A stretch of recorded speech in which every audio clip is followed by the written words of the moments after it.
What's up, my crypto boys and girls? Hey, we're doing a little BTC bits today. We're going to talk a little bit about tokens, privileges, rewards, and penalties in the crypto economic scene. As we speak, Bitcoin has just dropped down to $6,000. All right, here we go. Cryptoeconomics refers to the use of cryptography in order to create economic systems. This fairly new branch of economics came into existence following Satoshi Nakamoto's creation of Bitcoin in 2009. Following the creation of a large number of altcoins, cryptoeconomics is now the backbone of an industry that possesses significant value. Cryptoeconomics utilizes cryptography to prove or ascertain the properties of past events. Economics principles are employed in order to encourage the actions of players within the system to keep the network in good functioning order. Vitalik Buterin, the founder of Ethereum, describes these principles as the economic incentives defined inside the system to encourage desired properties to hold into the future. The economic incentives witnessed within crypto systems takes four forms. These are tokens, privileges, rewards, and penalties. In this article, you will learn how these incentives work and what role they play in cryptocurrency networks. Number one, tokens. While cryptocurrencies have burst into the front of public interest due to their functions as a store of value as well as mediums of exchange, many networks are designed to utilize tokens as an incentive system. In fact, this is the best known incentive method and arguably one of the most attractive to some within the crypto community. Blockchain-based networks are designed to introduce new units of relevant cryptocurrency after predefined criterion is fulfilled, such as with smart contracts.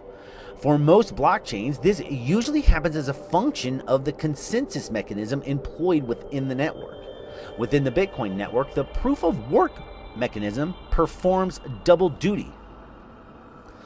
By convincing the first attraction in the block is a special transaction and starts a new coin owned by the creator of the block. This adds an incentive for nodes to support the network and provides a way to initially distribute coins into circulation since there is no central authority to issue them. The steady addition of constant amount of new coins is analogous to gold miners expending resources to add gold to circulation. In our case, it is CPU, time, and electricity that is expended. The token incentive is commonly referred to as a block reward. In Bitcoin's protocol, the block reward is designed to have every 210,000 blocks. What started out as 50 units has now decreased to 12.5 units. Additionally, mining difficulty has increased due to the number of factors. However, this fact has done little to dissuade people from participating in keeping the network secure, stapling down the blockchain. Evidence of this can be found in the growing market for mining equipment, because that's how it gets stapled down, with miners. Number two, privileges. Another feature included in the protocol design of blockchain-based systems is the concept of privileges.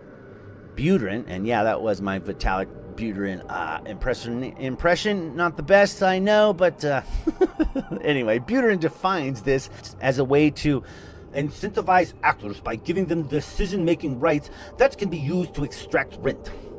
Within the Bitcoin network, this is the best exemplified by transaction fees.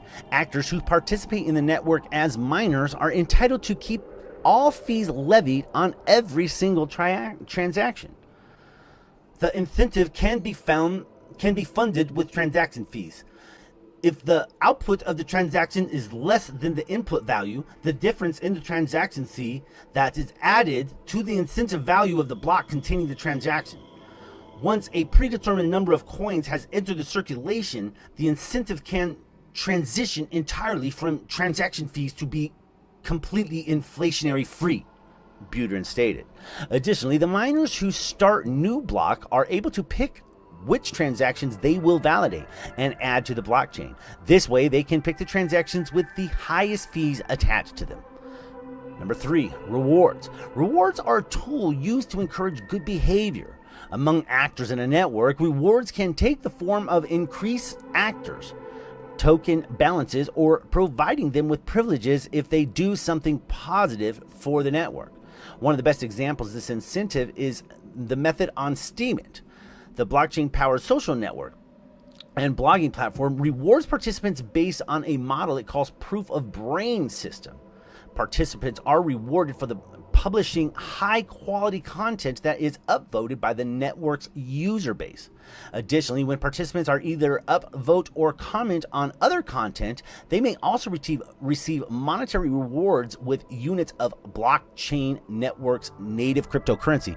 Another example is the Unicorn Exchange. Unicorn Exchange basically, it's a cryptocurrency exchange that all the mining is done by, it's content-driven mining. So they have like a big forum attached to the exchange, and the more content that you create, right? You create content, you talk about the exchange, you talk about Bitcoin in general or other tokens, or just the more you add to it, the more quality content, the more tokens that you receive. And so it's content-driven mining, kind of another form of like Steemit's proof of brain system.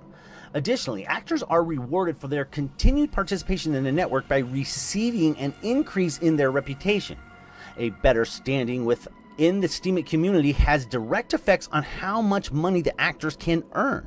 Thus, the protocol is designed to give good actors more privileges in the form of reputation score when they contribute to the good of the network. Number 4, penalties. Penalties are tools used to punish bad behavior undertaken by network participants.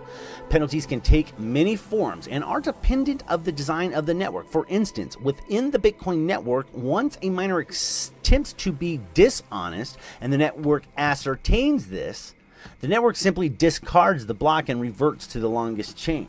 However, the dishonest miner has already expended time and considerable amounts of resources in his or her attempt. This hardwired rule acts both as a deterrent and as a punishment.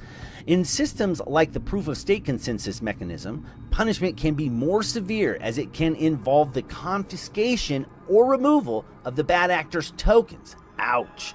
For instance, the Casper system being developed by the Ethereum network works in this way.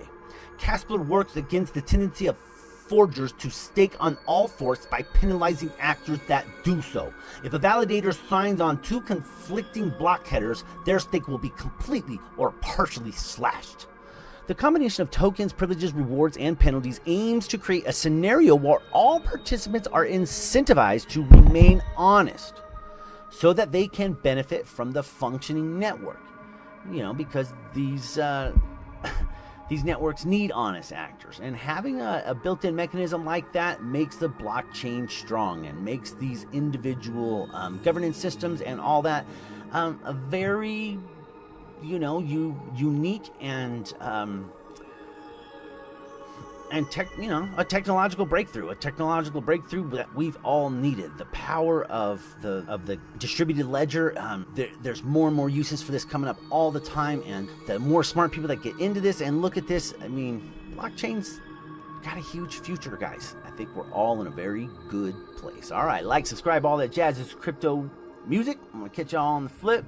I hope you're liking all the new videos. I'm putting them out everywhere. I'm now on BitChute. I'm on Steemit and DTube. I'm now going to be uploading to Daily Motion. And that's what happens. YouTube put me in jail for a little bit, and so you got to, adapt, right? All right. Hope y'all are doing great. I'm out.